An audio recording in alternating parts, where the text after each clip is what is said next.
Drew Barrymore sues her parents for divorce in a new comedy drama that's named Irreconcilable Differences.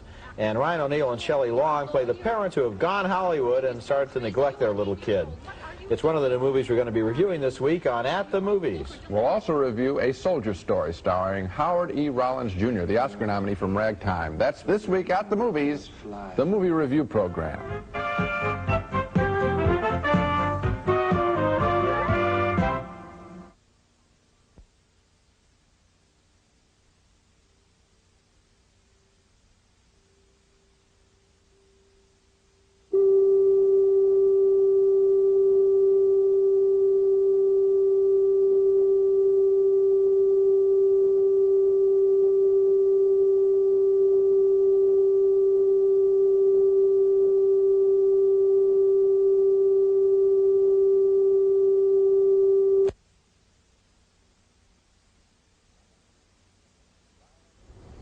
Ryan O'Neal and Shelley Long star as Hollywood parents whose daughter is fed up with them in the new comedy Irreconcilable Differences this week at the Movies.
Big for you.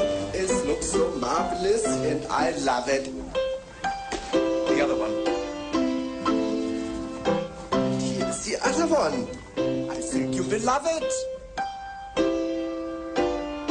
Here's the third one. So, here we go. How do you like it? They're all so beautiful. Why do I have 3 heads?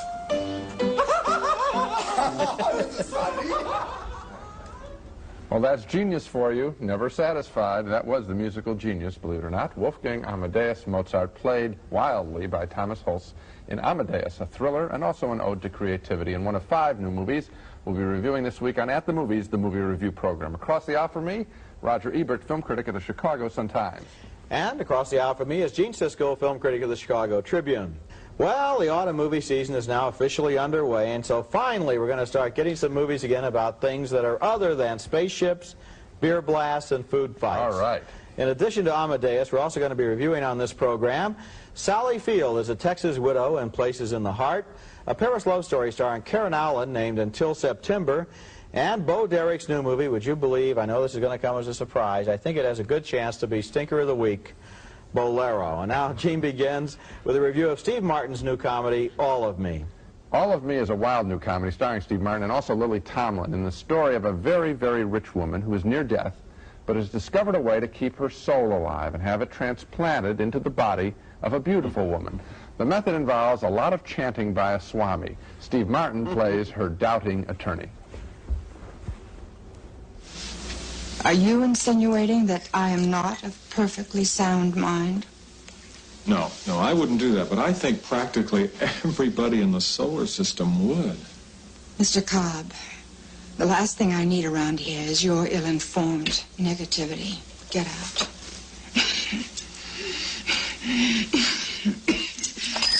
Thanks for not exciting her. Kind of easy, Britt. There. It's unnatural. Terry.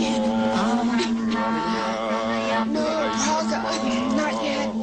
Parker, not yet. Right. There. I'm not ready.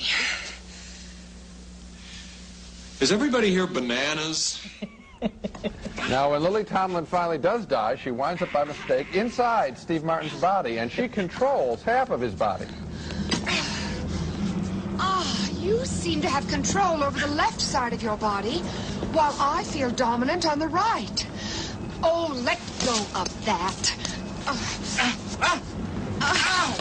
Oh, you... How about a little respect for the deceased? Let go of my hand, you brute. I will not. Ow! Just stop it. If you want me out of you, then you must stop this ridiculous behavior.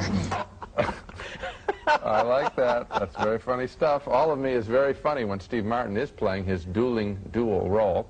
I think the only other person who can do it as well is probably Robin Williams. And Steve Martin, with his more laid-back comedy style, is better suited for the story, I think, because by acting the split personality more slowly, we can actually see the comedy of the two parts. This movie is a triumph for him. The rest of the film, for me, only so-so. The Lily Tomlin character is never appealing, even at the end when she's supposed to be, and even Victoria Tennant as the evil woman in this story is unimpressive. In other words, All of Me is very funny for Steve Martin, but his performance, I think, is just stuck in a so-so script. I liked him more than the movie. I liked him and I liked the movie, and you know that this is the first Steve Martin movie I have liked. I have not been a Steve Martin fan at all. I went into this movie, I was laughing from beginning to end. I disagree with you about Lily Tomlin. I thought she was very appealing, and especially, Gene, how can you overlook the wonderful physical comedies in those scenes where every time he looks in the mirror he sees her? Right. So there's, for example, the scene where he goes to the men's room for the first time. Yeah. The timing, it's not physical comedy there, that's verbal comedy. But it's also, it's a lot of physical comedy. The timing of their movements, the mirror image. That scene in particular is worth seeing the movie for. Well, I guess the common ground is Steve Martin. The question is how good is the rest of the movie. I think it's a better movie than you think it is, but we both liked it a lot, and for me, it's a real comeback for Steve Martin. Next at the movies, can you believe that Mozart was attacked because his music had too many notes? Forgive me, Majesty. I'm a vulgar man. But I assure you, my music is not. Granola has finally taken the plunge. New granola dips from Quaker. The goodness of chewy, moist granola dipped in delicious real milk chocolate. Granola's taken the big dip. And Quaker's discovered the greatest granola taste you'll ever dip into. New granola dips. Dip into them. How do you go from this to this without scouring? The difference is no stick Pam. Why scour it when you can sponge it clean? The difference is no stick Pam. Pam is made from nature's own soybean and adds no taste to food. None. The difference is no stick Pam. So one light spray before you cook means recipes turn out right and cleanup is light. Now how do you go from this to this without scouring? The difference is no stick Pam. Fresh potatoes.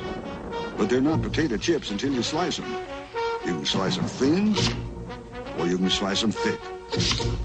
O'Grady's potato chips are sliced thick, because thicker means more real potato taste in each chip, with a deeper cut or a serious crunch. Look, if you want the taste of more real potato, you want a thicker potato chip. O'Grady's brand, the more potato chip from Frito-Lay.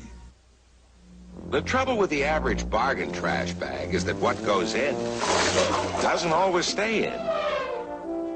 Now this is the Glad 3-ply trash bag, made of Stress Flex plastic. So advanced, so strong, it really fights punctures, because it stretches and stretches instead of breaking. The Glad 3-ply, made of Stress Flex.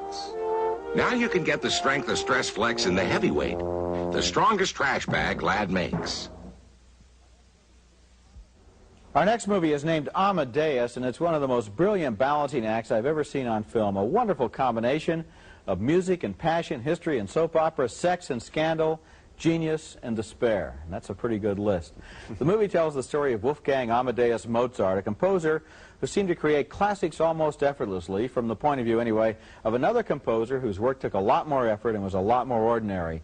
Yet the rival composer, named Salieri, was torn between jealousy and admiration, and we can see that in this scene where Mozart is taking requests from his fans, and Salieri, disguised in a mask, asks for his own music to be played.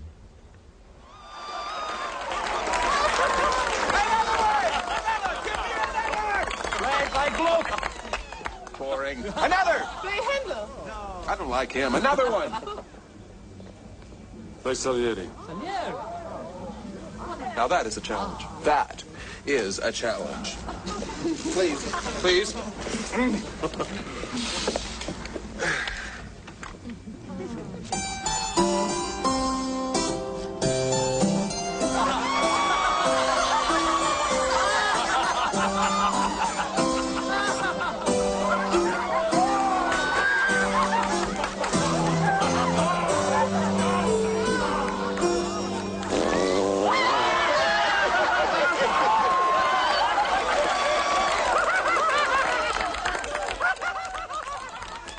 Go on.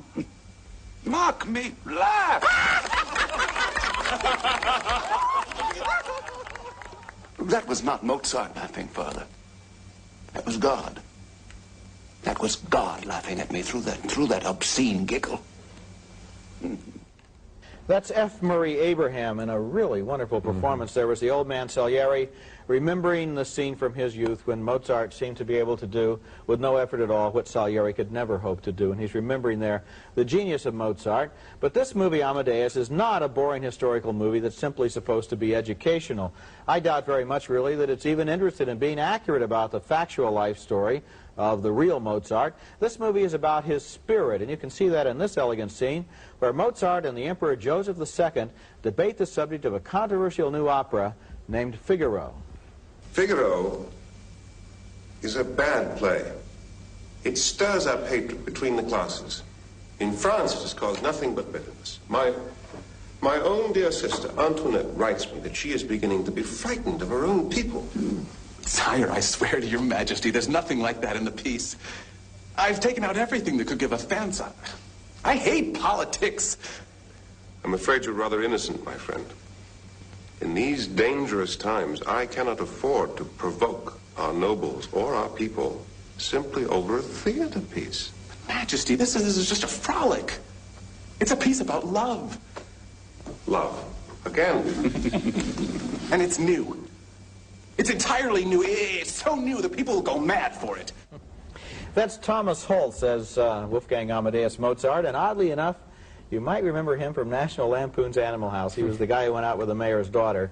Amadeus was directed by Milos Forman, the same man who directed Hair, and I think that's a significant connection because Hair was about the hippies who shocked middle-class America in the 1960s, and Amadeus is about another anarchic free spirit who did the same thing in 18th century Vienna. Mozart even looks a little like a hippie in this movie. Forman seems willing to make him look a little bit more modern than maybe he should. His wigs aren't quite as white and powdered as everybody else's, and one of them even looks a little pink and slightly punk. Amadeus, I think, is one of this year's great films. I really enjoyed it. I enjoyed it very much, too. I enjoyed it from a whole other aspect, and that is, well, maybe this is what you meant when you said his spirit. I think the movie is about the creative process. I think that this movie does something that's very hard to do in film, and that is show an idea being created and the celebration of the joy of creation. You know when it's done worst? With writers in movies. You know the scene. They show the writer typing away, and they rip the paper up and crumple it, then drink out of the bottle. You know, that's the way we see creativity often in the movies. There was a fine film by Ken Russell named Savage Messiah about a sculptor that was very good. This is the only other film that I can think of in recent years where I saw the work of an artist being celebrated, and I appreciated that very much. I kind of go along with you on that, but on the other hand, it seemed to me that this is much more the story of a person who happened to be Mozart, and who, in addition to that fact, also has this relationship with the older man who is jealous of him. I understand also has the guts to go in there and talk to the emperor in the way that he does, who is goofy and daffy and has that funny laugh and is happy that everybody loves him and marries the young woman. I understand and has his little household. And all of that is there in addition to the music. Yes, it's all there, and I didn't think it was that important. I thought what was important there was the celebration of creativity, plus the fact that even though this guy is very jealous of him, the old man is extremely jealous of him, he also admires him. So you're saying there's enough in what you see to make it a great movie. I say there's enough in what I see to make it a great movie. There's a double bill. Must be some kind of a great movie. Okay. Double header. Coming up next at the movies, Sally Field's cotton farm is about to be taken away by the bank. Down in the cotton patch down below, everybody's singing the Cotton Eye Joe. Ready, ma'am? Everybody's singing the Cotton Eye Joe. Get a little mute.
Our next film is Places in the Heart, something rare in American movies, a film with a decidedly spiritual attitude, telling the story of how widowed housewife Sally Field tries to keep her farm in the face of a bank that would like to foreclose on her property. Time is the 1930s, Dust Bowl, Texas, and Sally Field's only hope is to make enough money planting cotton to pay off her mortgage. But she doesn't know a thing about farming, so she's willing to take on a black farmhand who stole some silver flatware from her home. Found him down by the tracks. He claimed he's working for you, but it looked to me like he's trying to leave town. No, he's working for me. I needed somebody to help out around here, and so I took on... Moses had not. Moses. I took on Moses to do some chores around here until I could get all straightened away. Miss Spaulding, you sure? I mean, I found all that silver on him. Oh, it's Mama's, and Margaret wanted to borrow it. Now, if you had done like I said and gone straight there and straight back, you wouldn't have gotten in all this trouble. Yes, sir. Miss Spaulding, are you sure you're all right? Well, good night. Good night, Jack.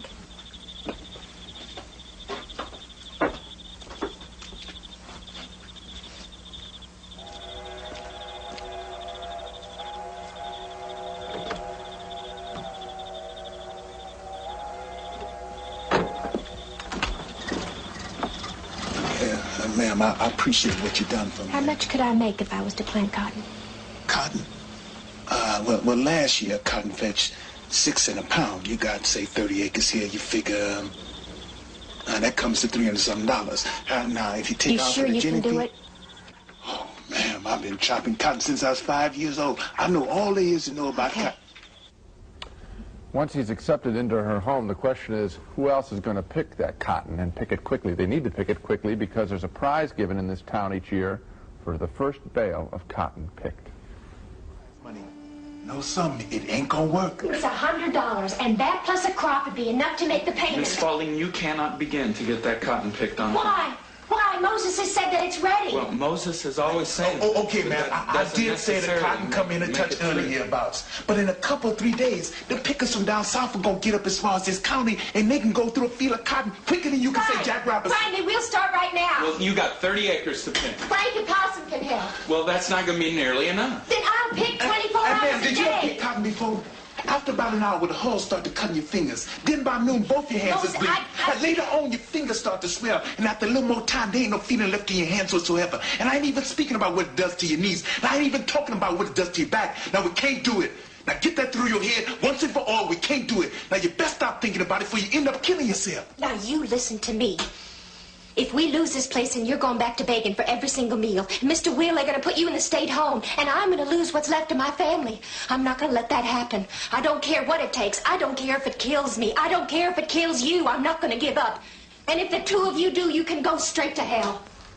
This is sort of Norma Ray Part 2 there a little bit. That was Danny Glover as Moses, the black man, and John Malkovich as Mr. Will, the blind boarder in her home, who sort of comes alive in this picture, finally. Places in the Heart is a sweet melodrama. It's got goodwill written all over its script. How can you not root for Sally Field? How could you root for the bank? Only later, though, as this film moves along to its surprise ending, do we realize the amount of spirituality in this story. It's not just about good guys, Sally Field and company, fighting against bad guys, the bank.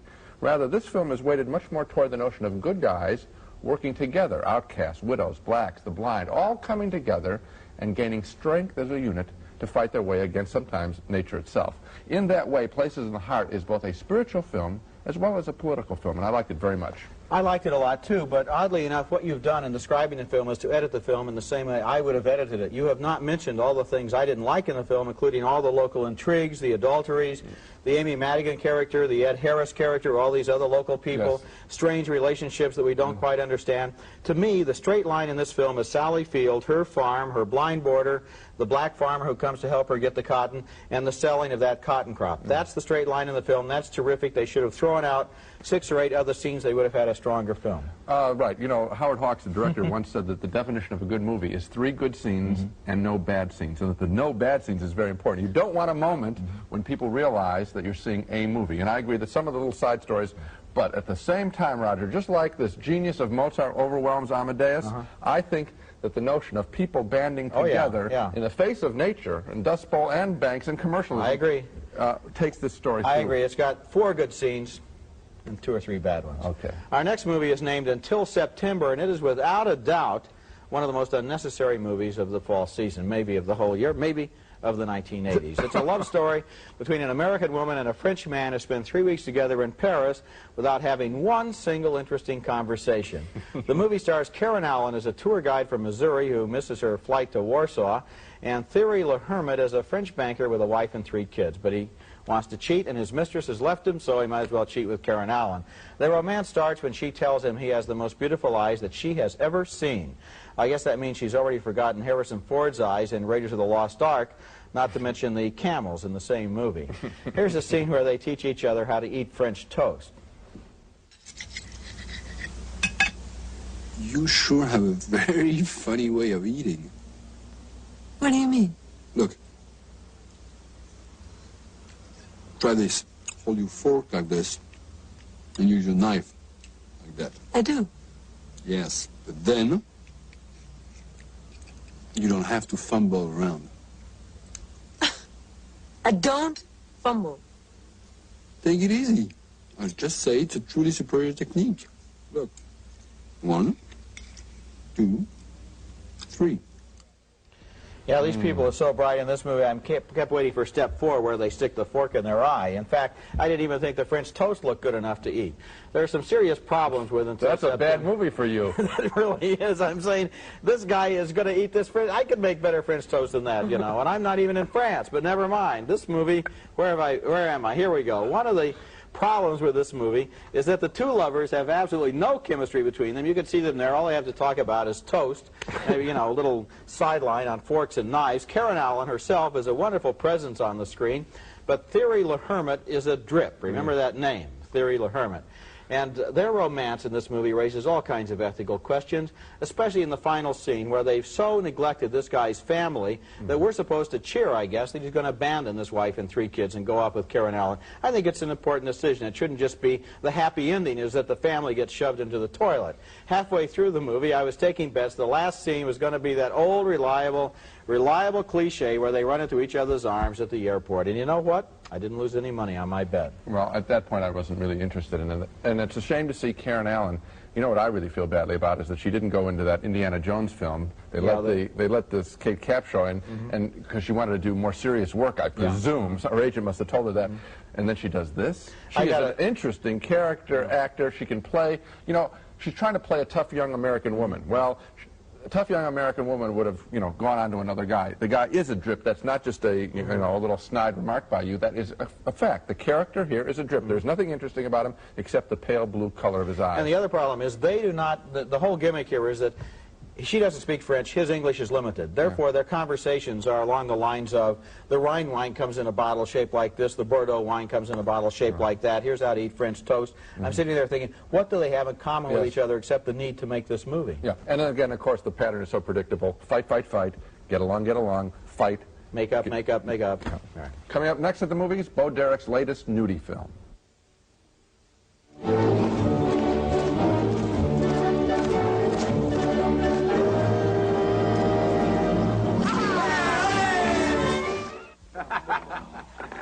Hidden Valley Ranch in a bottle? Oh, it is. After all these years. Wow! Look how thick it is. I pronounce it uniquely delicious. The unique Hidden Valley Ranch blend of buttermilk, herbs, and spices in a bottle. They couldn't. They did.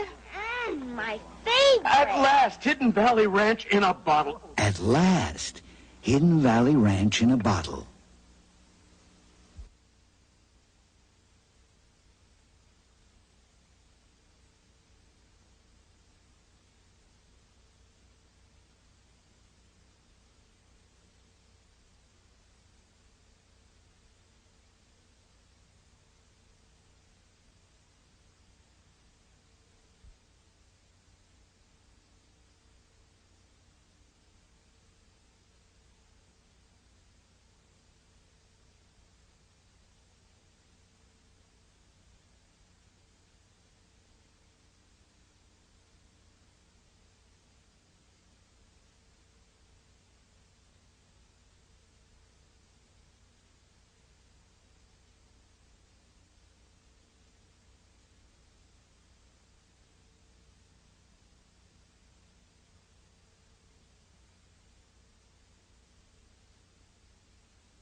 Here he is, Aroma the Educated Skunk, with the stinker of the week, the week's worst movie. Oh, yes, really sacked out here. Aroma knows it's always time for him to go to work whenever he hears that Bo and John Derek have a new movie coming out. And right you are, Aroma. Bolero is the stinker of this week or any other week, a shockingly boring sex film about Bo as a college graduate in the 1920s trying to lose her virginity in Europe. I just wanted to say I've never seen anything so beautiful. Nor have I. Do you think it's possible? Could I see your horses? With pleasure. Oh, isn't that cute? The little leg lift. And can I see your horses of all the lines? That wasn't one of the sex scenes. There are only 3 of them in the film. But in between, we have stretches of a half hour or more of boredom like that, with Bo trying and failing to play a stupid little ingenue. She's not stupid. She's not little. She's not an ingenue. Beyond that, Bolero is offensive for its use of teenage girl nudie shots and its recommendation of opium in limited doses. So it's boring and offensive, a true stinker of the week. I hated it too. How could a movie have the nerve to be that bad and only have 3 good parts? I mean, that's really cheating. Now let's take another look at the movies we reviewed this week. We both enjoyed All of Me, the funny offbeat comedy with Steve Martin and Lily Tomlin. I enjoyed it more than Gene. And we both thought Amadeus was one of the best movies we've seen this year. 2 enthusiastic thumbs up for the story of Mozart, his life and times. 2 more thumbs up for Places in the Heart, with Sally Field as a Texas widow trying to keep her family farm. And I think it's fair to say that we both hated, until September, the boring and unbelievable love story about 3 endless weeks in Paris. Now that's the definition of a bad film. You make Paris boring. That's it for this week. Next week at the movies, Drew Barrymore from E.T. and Shelley Long and Ryan O'Neal star in a new comic drama, Irreconcilable Differences. And also, Howard E. Rollins Jr. from Ragtime stars in a new drama, A Soldier Story. Until then, we'll see you at the movies.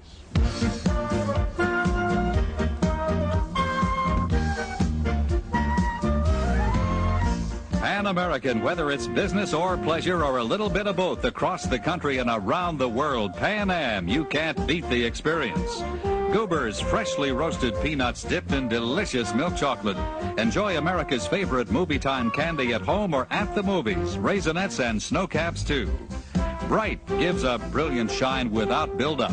So bring your no wax floor out of the dark and turn on a bright shine.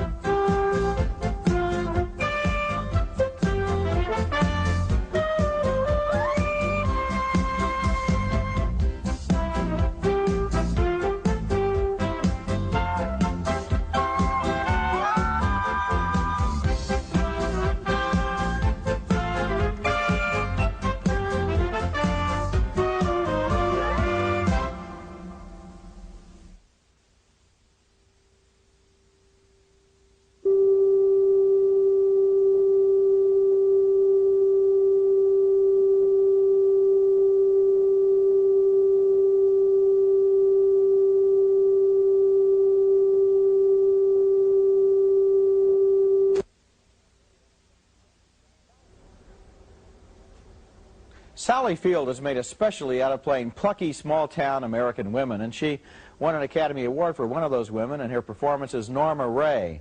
Now she's back again with another wonderful character, a Texas widow who tries to hold on to her family cotton farm in a new movie named Places in the Heart. Her husband is the local sheriff, but he's been murdered, and Field knows nothing about raising cotton. But then a homeless black farmer knocks at the door and asks for a handout, and he happens to know everything there is to know about cotton. Together they get a crop in the fields and harvest it, and in this scene, Field has just sold their crop at the local cotton mill. How much did you get? 3.75 cents per pound. It's more than the market price. You know, if we'd planted them other 10 acres in cotton, just think what we would have made. We would have been dead. That's what we would have been. I've been thinking. Mr. Estes is looking to sell off 12 acres of his land. Now, you taking me to your senses? We'd have almost 60 acres of land. You can't afford to buy any land. All we need is one good crop of cotton. Miss Ballman, 30 acres like and we could afford to buy us a tractor. That's Danny Glover, who plays Field's partner in cotton farming, and he gives a wonderful performance. Places in the Heart is filled with a lot of other unforgettable characters, too, including a blind man played by John Malkovich, who rooms and boards on Field's farm and contributes a lot of free advice. This isn't a perfect movie. There's a whole subplot in the film about local adulteries and intrigues that I thought was just a distraction from the main story.